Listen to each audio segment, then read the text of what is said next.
mine. Before I start, I would like to say, I would like to thank you, Vicki and Sean and Arlette and Carrie and Angie for inviting me, because this has been such a delightful experience. I think this is such a wonderful thing that Oklahoma State University does for their faculty. It's not, for those of you who don't know, that this doesn't necessarily happen. Certainly faculty do get shows to show the work that they create on their development leave or sabbatical, as it's known in other places, but they don't always get the benefit of working with a curator. And having gone through the process on the curatorial end of that, I can tell you that it was of great benefit to Angie, and it was of great benefit to me. So I am very grateful to have been able to have that experience, and I'm so thankful to you for inviting me, because it was a whole lot of fun. I do want to talk just a little bit about the process that Angie and I went through to give you this exhibition, and our thought process behind it, in addition to a little bit about her work. There is a kind of dense essay that you can read words like juxtapose and blah, blah, blah. You know, if you want to, in this catalog that the museum presented, but I would like for this to be a little more conversational. If you have a question along the way, you don't need to wait till the end. You can, raise your hand or shout out and ask a question of either one of us, and I'm going to try to draw Angie into the conversation as well along the way. I met Angie when she was an adjunct faculty member at Texas State University before you guys stole her away across the Red River. And I always really enjoyed the few years that she was there. I enjoyed using her work in the faculty exhibition. I loved, the unabashed beauty of these works. I really loved, and I used them in a curatorial sense in those faculty shows to triangulate other works off of them, both from a formal, her use of color, composition, but also content. And the work has really sort of evolved into a much more abstract view of opulence and luxury and accumulation and things that are beautiful and decorative. But I was telling her today, I remember stopping in the copy room and telling her how much I loved the works and how beautiful I thought they were, and how much I was so grateful to have them in the show, to use them in the arrangement. So it was great when she emailed me to say that she wanted me to do this project with her, because of my relationship that I had to the works previously. But what I realized is that when I started looking into doing the research for the show, looking at her works more, and especially after I came here in the summer for a studio visit and saw her work in the studio, and I saw the source material, something really opened up for me, something unlocked, and it had to do with that source material and the way that moment that she leaves that source material, abstracts the source material, but the way she is accumulating and coagulating things that are beautiful or what we might think are repellent. When you look at the works, you can see things that you might not consider beautiful. Tentacles and teeth and fat and hair, mixed with things like sequins and pearls, and then the things in the middle between the synthetic and the organic. Things like pearls that we talked about, starting as one thing and moving to another, and we accept them not in their natural state necessarily, but made into this thing of beauty and decoration. So I would say that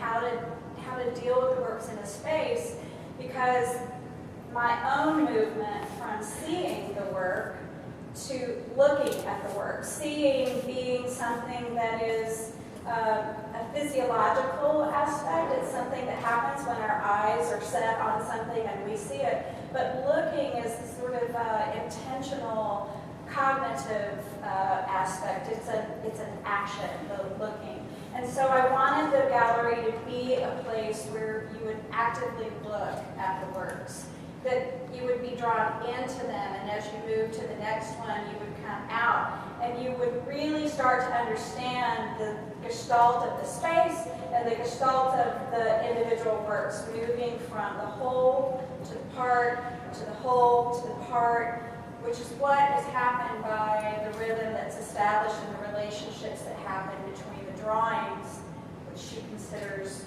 memorializing things, and the paintings, which she considers celebratory. So this is one of those things, the time that I'm going to draw you in, if you can talk about the difference between that, the memorializing of the drawings, and do you want to put that on? So that you know. Yeah, there you go.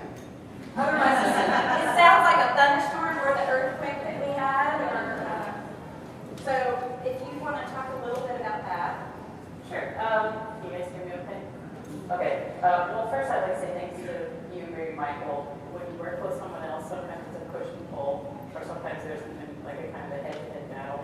I feel like with Mary Michael, we've been kind of walking side by side and moving towards goal, so that's been really great.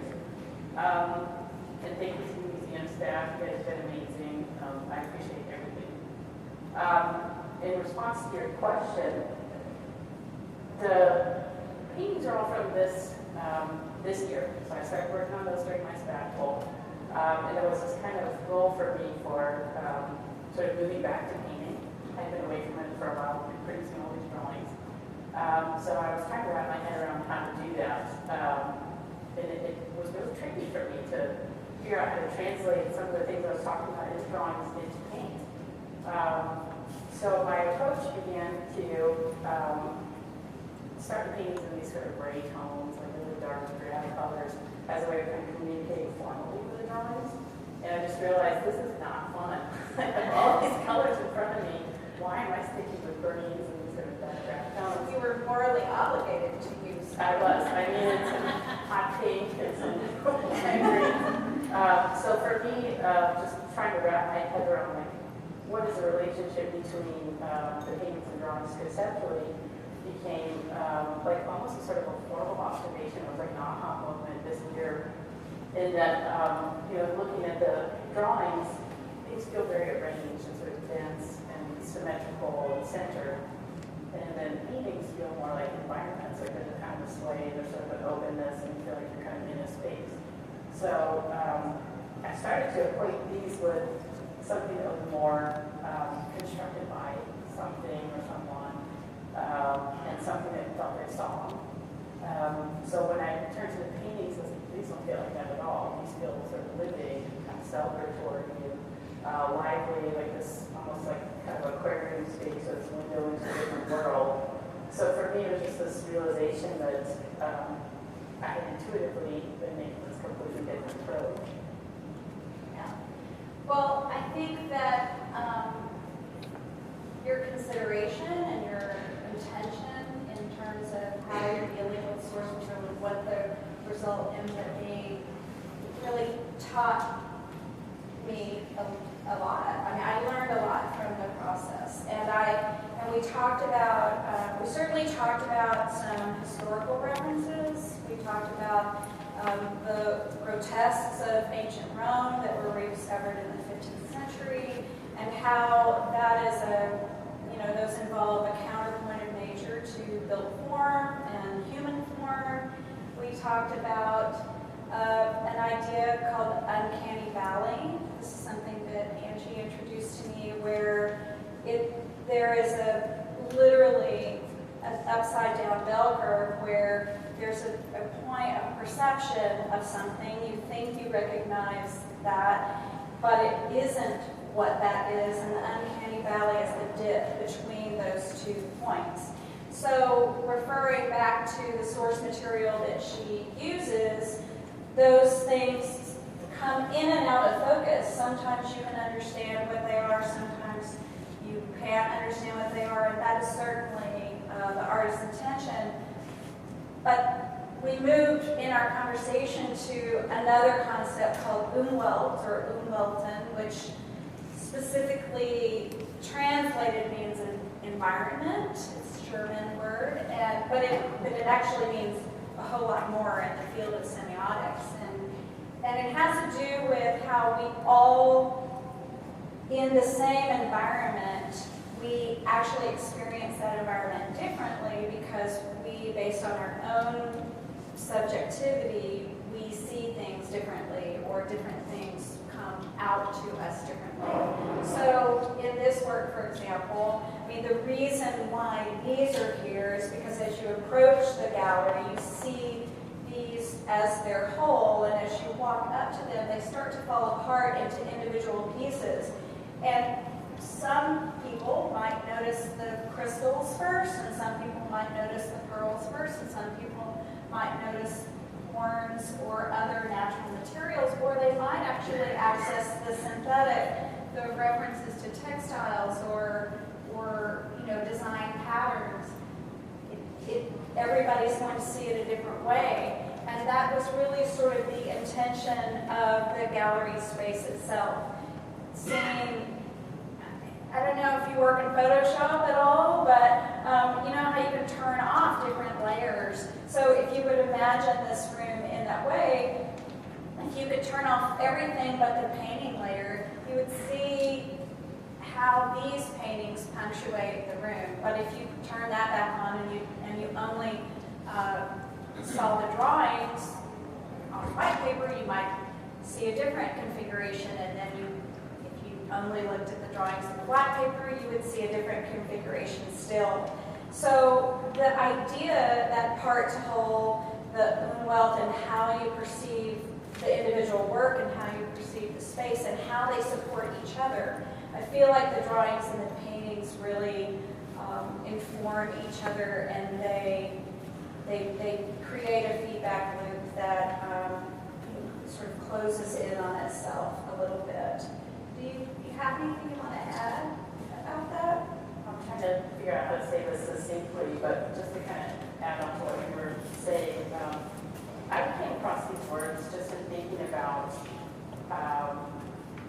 conservation in the natural world, and the sort of human responsibility in the natural world. I was thinking about these objects that we consider to be luxury, where they come from. So pearl doesn't just sort of appear as a pearl; it comes from inside this animal that's deep in this sort of murky place. A diamond is not magically a diamond; it's compressed sort of stringy material that then becomes this thing. So I was thinking about where the seemingly valley we're coming from, and then thinking about kind of conservation methods and how we have this tendency to sort of kill something in order to conserve it, and to protect it or learn about it. So that was interesting to me. And then when looking at Uncanny Valley and Umwelt, just thinking about this concept again of like human relationship to nature. When I think about Umwelt, it's basically that every organism is the center of their own universe. So how do you kind of then interact with those other organisms you're bouncing around with that also are thinking the same thing. So that's where. Well, and so through those conversations, I realized that we were both had that same dedication to the most micro level of detail that came out when we were trying to come up with a title for the show. You'll see in the other part of the gallery, which we'll go to in a minute, the wall there's a wall that has all the source material, and on there is a list of all and that's not even all of them. We had a working list in an email that went back and forth really over a period of a few weeks, and there were ridiculous ideas, and there were some that we couldn't let go of. But finally we settled on Feral Beauty and Opulent Decay because that in itself encapsulates what Angie's work is. This play on words and the contrast that it sets up, I think, shows through in the exhibition and all of the works that you see here. And you can see that attention to detail and that everything matters, including the words, in the titles that she's given the individual works. The work crowning, which is over there, you can see it's a verb. It refers to birth, but it also refers to, majesty, and it refers to opulence, and it refers to this decorative aspect as well. So all of those things are present in the works. I would like to say that it was the really how all of the works held together in the space, and the shift between value and color and pattern and scale and size that I thought was really important for the work, because they create their own context and they give you, the viewer, a chance to make your own frame of reference, which helps you make meaning. So I think what I'd like to do, it's kind of hard to shift over there, but in the other space, there are a couple of things I'd like you to look at, and I would like to talk about this wall that has the source material, and then I have a few questions that I want to ask of Angie, and then we'll take any questions that you guys might have. So this wall represents, I left your studio in July, and I asked myself what was the one color that I would remember, or that if I had to put a color on my visit, what was it? And it would be this pink. It's I couldn't really get it out of my mind, and as I said before, the source material ended up being so impactful to me. I've done thousands of studio visits, and it's always nice to see an artist in their studio, and it's always nice to see the source material, but it never did to me what it did when I saw you in July. It really helped me to dive into these works even more, and I thought that it might be interesting, this being an academic museum in your home university with your colleagues and students. It was a really nice opportunity to draw back the curtain and the veil on her process and the source material, because some of these things are recognizable in the works. You can make visual connections, and some of them have been abstracted to the point that you might not necessarily recognize them. But I really want to give Angie a metaphoric high five, because she was fairly reluctant. She was fairly reluctant to show this process, but I found it so compelling. She has one photo of it on her website, and the minute I saw that, I was like, if we could do that. And she, I think she took a chance. It's like she said, it's like somebody looking inside her brain. And also these things some of these are very treasured, so she's like, how can we keep them from walking off? But you want to talk a little bit about this process and how it felt to you? Yeah, sure. So it really was, when she suggested this idea, really did sort of feel like we're going to put your brain on the wall, which I was a little hesitant about, but now that I've done it, I am very pleased with it and very excited about having undergone that process. And I think too, there's a sort of a directness in understanding my work that I wasn't expecting, which I think you connected with right away. But for me, it was, I look at this stuff all the time, so there wasn't the same kind of reaction. But yeah, this would literally be what would be kind of piled on the table in my studio at any point, or tacked on the wall. And I like the choice of the pink too, because I've always been sort of interested in like a sort of gendered look at things. And I've always gathered materials to work from, even since I was about 18 years old and in the beginning level university classes. So I would kind of rifle through these media sources, and I mean, it would kind of strike me as strange as like, here's a great example of that, from the same magazine. Here's like a wedding dress ad, a wedding ring ad, and then a vacuum cleaner ad, all sort of placed in the same context of the magazine. So for me, that was like, okay, when these things are placed together, they become sort of creature-like or unusual or taken out of context.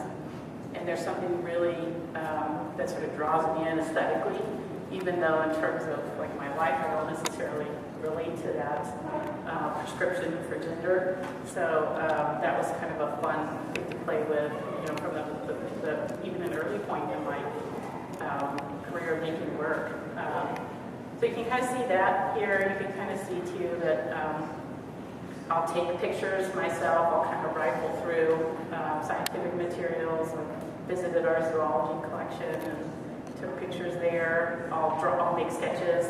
So again, it was really important for me to, once I kind of saw things together, how much this would sort of communicate to students and teach them about the process of making work, and how, even though you're kind of moving forward in years and altering the way that something might look, I've been returning to some of the same subject matter since I was in my first year of school.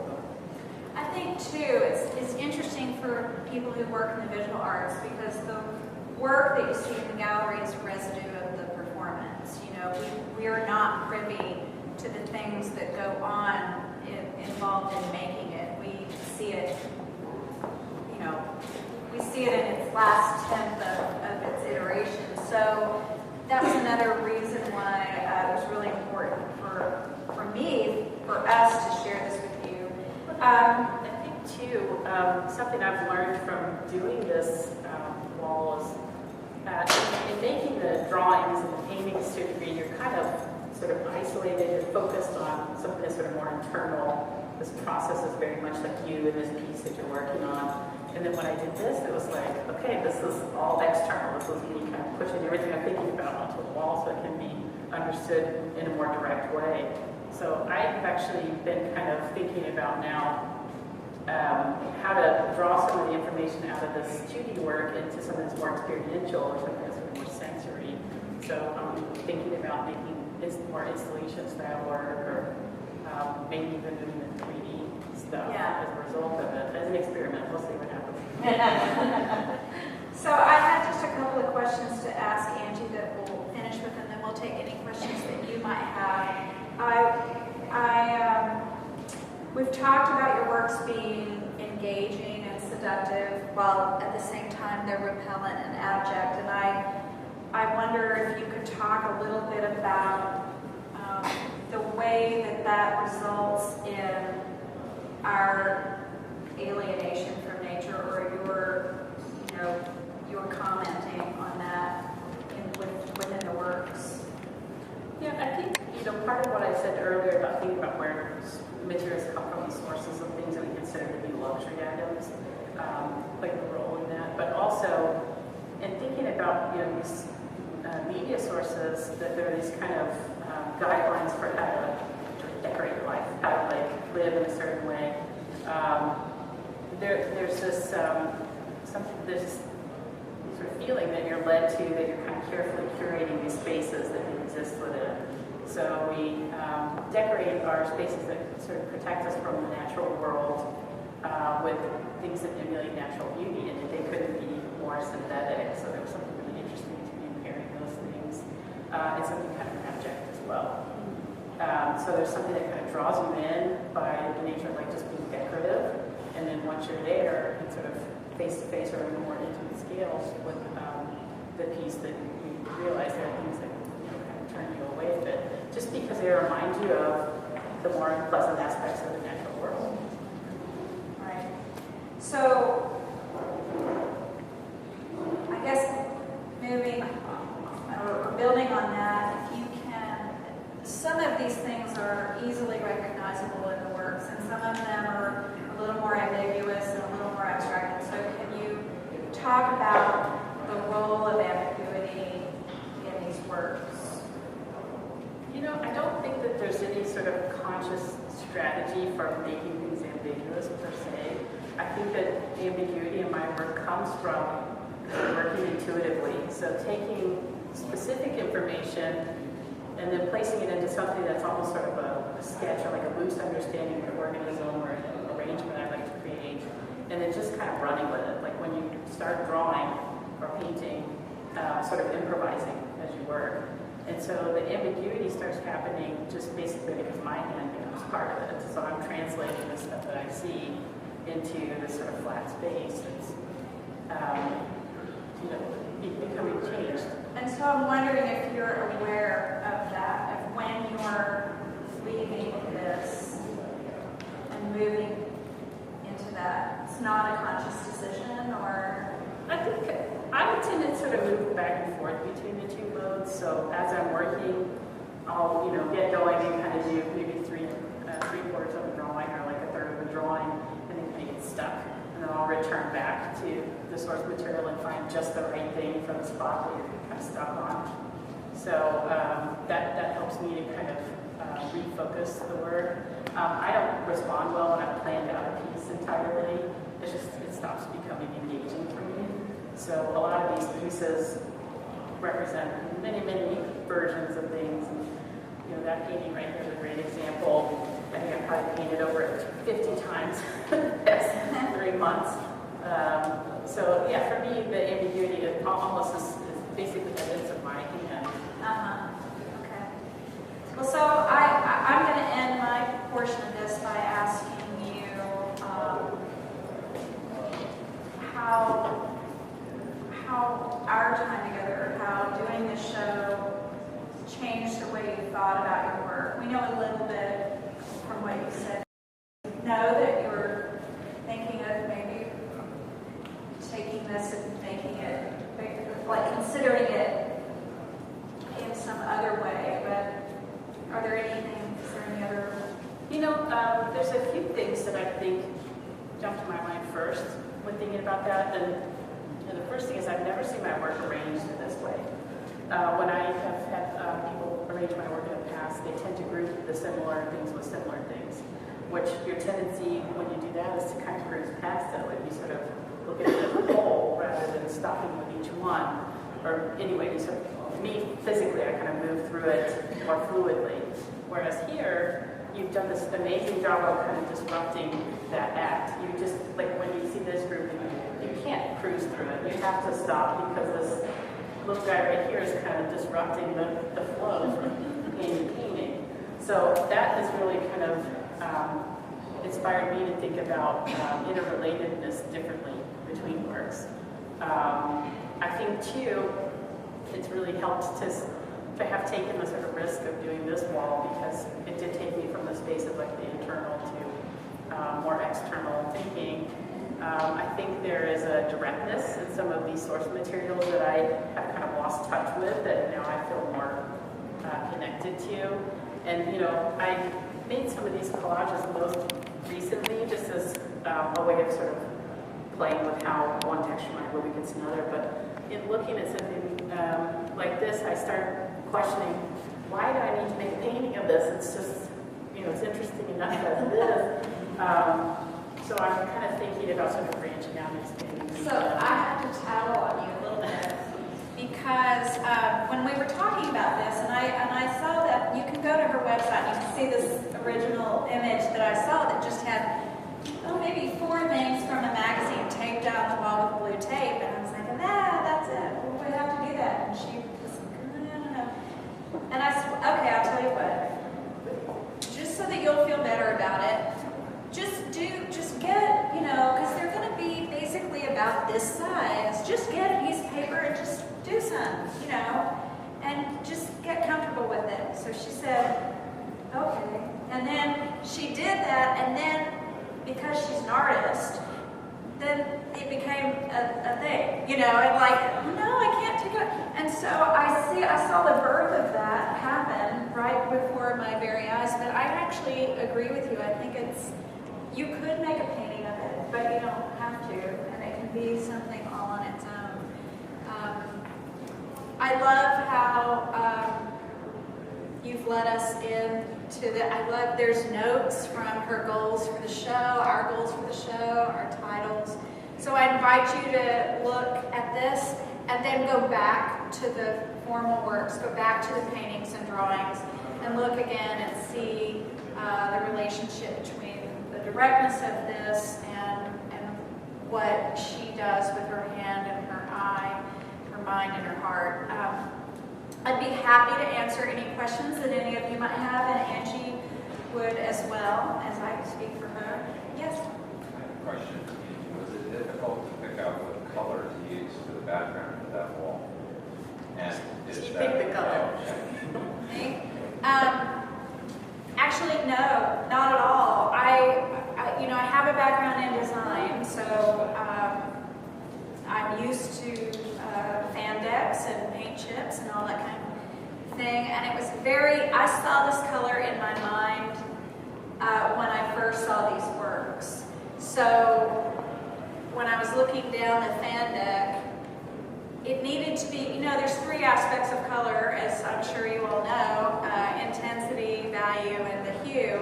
So I knew the hue, and I could see the value and the intensity. And it was important to paint this some color so that these things wouldn't be considered in the same way as the other things in the gallery space. So that it was really kind of a practical thing. But this is called Eros Pink.